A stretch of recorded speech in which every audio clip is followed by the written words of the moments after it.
this support network that puts attention on what we're doing, which is in and of itself protective. It's not obvious to most people, but it was one of the reasons so many of these 5,000 inventors and devices have disappeared is that they were working in obscurity. They were working alone in a lab, even if it was at a national lab or a university lab or in their garage or in their workshop or in their company, and they weren't known by. So what we're trying to do is change that dynamic. And by the way, that's exactly what we did when we started bringing out over 110 top-secret military intelligence and corporate witnesses to these covert programs back about 7 or 8 years ago, is that we put that information and all those documents in front of so many people that A, it was dispositive, the proof was there, and B, there were so many people who saw it and knew about it that it was extremely difficult for them to make a move against us overtly, because if they did, they would have to step out of their little shadowy world into this billion-watt spotlight.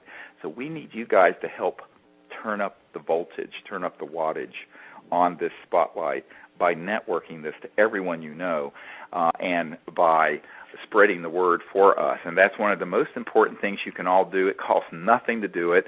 It's just about networking and sending an email around. And if you sign up and get our email updates, you can then pass those on to all of your friends, family, coworkers, and colleagues. And that's really how you build a network like this.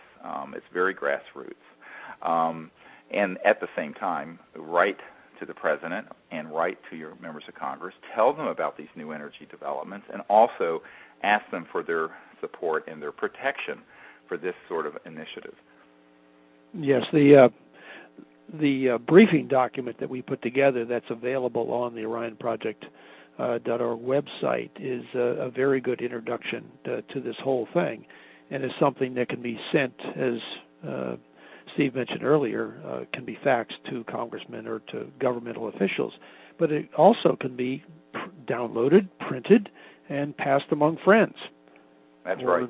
Sent through email to people who might be interested in this. It's a relatively short document and kind of summarizes not only a little bit of the suppression issues, but also the various technologies that might be available, could be available, are available, with some research funding and some development, and also some of the issues related to the bringing out of these technologies. So it's a good primer for people to start with.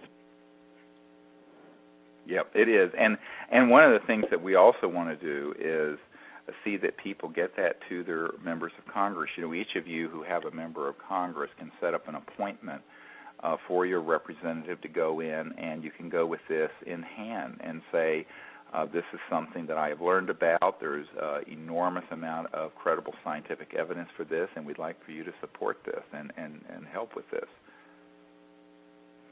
So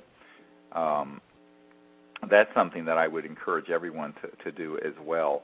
And you can also get it in front of people who might be able to help with funding what we're doing. I mean, we have a little over a $3 million budget to set up our own facility, and until then, the thousands of dollars that we've raised, thanks to all of you, have enabled us to just sort of provide a decentralized series of grants to various people who show promise. But the synergy of having everyone in one place under one roof with proper support and equipment working together would be so much more powerful. But unfortunately, you really can't do that with a couple $100,000. It really needs a minimum of $3 or $4 million to be able to put a facility together, hire people full time, buy the equipment.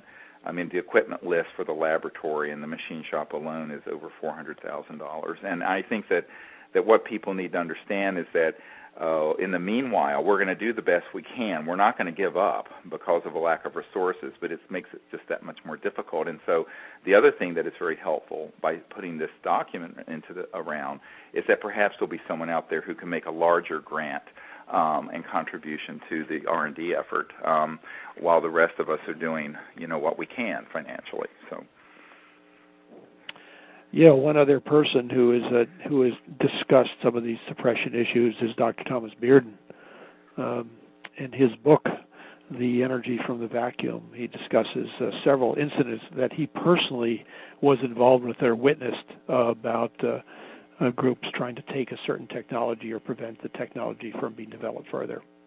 That's right. It's and in fact, I have been at his home, and Dr. Bearden, who was a lieutenant colonel in the Army, who's a PhD physicist now, a brilliant man, he told me about a number of these cases where, in one in particular, where there was a motor, electromagnetic generator and motor that he was testing, and while he was there, there were criminal elements connected to the Yakuza in Japan who flew in and announced that they were taking over this machine because the guy had taken some funding from Japan and did not know that it was this criminal mafia.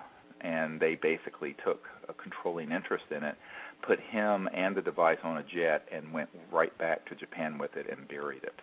And that, sounds like something out of a spy thriller movie, but that actually happened and was witnessed firsthand by Dr. Bearden. So I think that this is exactly the kind of thing we can prevent by being sure that these devils don't, as he calls them, don't control these technologies, but also that enough people know about it that we would stand up to that kind of show of criminal enterprise force. And I point out to people that the people doing this are really part of the world's largest RICO, racketeering influence corrupt organization. And I do believe that the U.S. government should open an international RICO investigation into them. But what we need immediately, though, is adequate funding support and adequate protective services so that we can get this done. There'll be time later for some of those other issues, but right now we're in an emergency on this planet. Everyone on the planet knows it, and this is really a message of great hope that we have now identified these scientists who are getting this much attention. I mean, I don't think they'd be getting this kind of unwanted attention from these elements if they weren't capable of doing some real breakthrough electromagnetic energy work. And I think that that's why we need your help urgently, financially, but also putting your voice to this and letting it be known. So I want to thank all of you who over the last year or so have provided that kind of support and for continuing to do so.